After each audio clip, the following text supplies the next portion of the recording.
पिछले 23 सालों से कराची ही मेरा वाहिद घर रहा है। यहीं पर मेरी हार जीत, हंसी खुशी, अफसरदगी सबकी बुनियाद पाई जाती है। पर आज इस शहर की किताब के जिस किस्से को मैं ज़बां देना चाहती हूँ, वो मेरे और इस शहर के दरमियान की वाबस्तगी का एक गहरा राज है। प्यारी नानो, तुम दूर कहीं उस आसमान में बैठे मेरी आवाज़ तो ज़रूर सुन पा रही होगी, शायद थोड़ा मुस्कुरा भी रही होगी। तुम्हें याद है कि मैंने तुमसे कहा था कि जब तुम्हारी गुड़िया इस काबिल हो जाएगी तो तुम्हारे उन चंद दिन के सफ़र के किस्सों को इस दुनिया को ज़रूर सुनाएगी। दिल तो चाहता है कि काश तुम इस ऑडियंस में मेरे सामने बैठी होती, पर this is not another sad story, क्योंकि तुम इस शहर की हवा के हर झोंकों में मेरे साथ, मेरे पास ही तो हो। मैं कराची में तो बचपन से रही हूँ, पर पिछले 8 साल पहले मैंने इस शहर की रौनकों को महसूस किया है। तो हुआ कुछ यूँ कि 8 साल पहले मेरे नानू की तबीयत अचानक से बहुत ख़राब हो गई। हॉस्पिटल की बेड पे पड़े जब उनको खिड़की से छुप कर देखा तो समझ आई कि इंतज़ार की घड़ी क्या होती है। मेरी नानू को घर से बाहर निकलना बिल्कुल पसंद नहीं था। वो सिर्फ एक ही जुमला कहा करती थी कि मैं भली और मेरा किचन भला।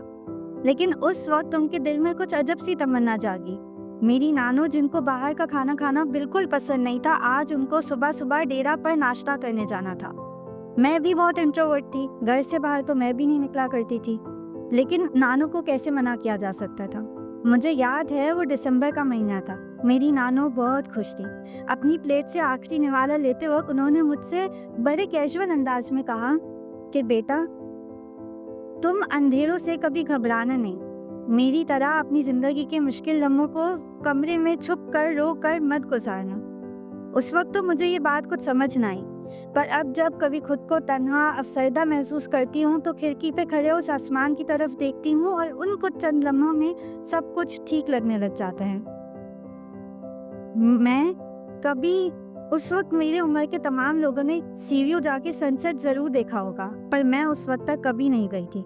मुझे अनजान लोगों से, अनजान जगहों से, अनजान चेहरों से बहुत खौफ आता था, पर नानू की वो भी जिद थी और उनको फिर कैसे कोई मना कर सकता था। मैंने अपना कराची का पहला सनसेट नानू के साथ देखा है। मेरे कांपते हुए हाथ को उन्होंने कस के पकड़ा और मुझसे एक बात कही कि ये सूरज ढल जाएगा। इस सूरज के साथ तुम्हारी मुश्किलात, परेशानियां, तुम्हारा डर, सब कुछ ढल जाएगा, पर उन्हें पकड़ के मत रखना। इस शहर में जब एक नया सूरज आएगा तो तुम अपनी उम्मीद की किरण को जिंदा रखना। जब 2 साल पहले मेरी नानू की तबीयत फिर अचानक बहुत ख़राब हुई तो मैं स्कूल में थी। जब मैं घर वापस आई तो घर पे कोई नहीं था। उस वक्त मेरी उम्र के तमाम लोग बस में, रिक्शा में, कार में अकेले ट्रैवल ज़रूर करते होंगे, पर मैंने आज तक कभी नहीं किया था। मेरी नानू के साथ और मेरी नानियों के लिए मैंने कराची का हर कोना, हर ऊंचा अकेले खुद से देखा है। मुझे स्ट्रीट फूड बहुत पसंद था, लेकिन मैं घर से बाहर नहीं निकला करती थी। मेरी नानू की वजह से मैंने अपना कराची का पहला स्ट्रीट फूड एक्सपीरियंस किया है। तो अब अगर मैं दोस्तों के साथ कहीं खाने पे जाऊं या अपना माइंड फ्रेश करने ऑफिस के बाद अकेले सी व्यू पे घूमूं, तो मेरी नानू की यादें हमेशा मेरे साथ ही रहेंगी। उन्हीं की वजह से मैंने इस शहर को जाना और महसूस किया है। ये आखिरी के कुछ बंद सिर्फ मेरी नानों के लिए। रात के अंधेरों में तुम्हारी दुआओं का सहारा है। रात के अंधेरों में तुम्हारी दुआओं का सहारा है।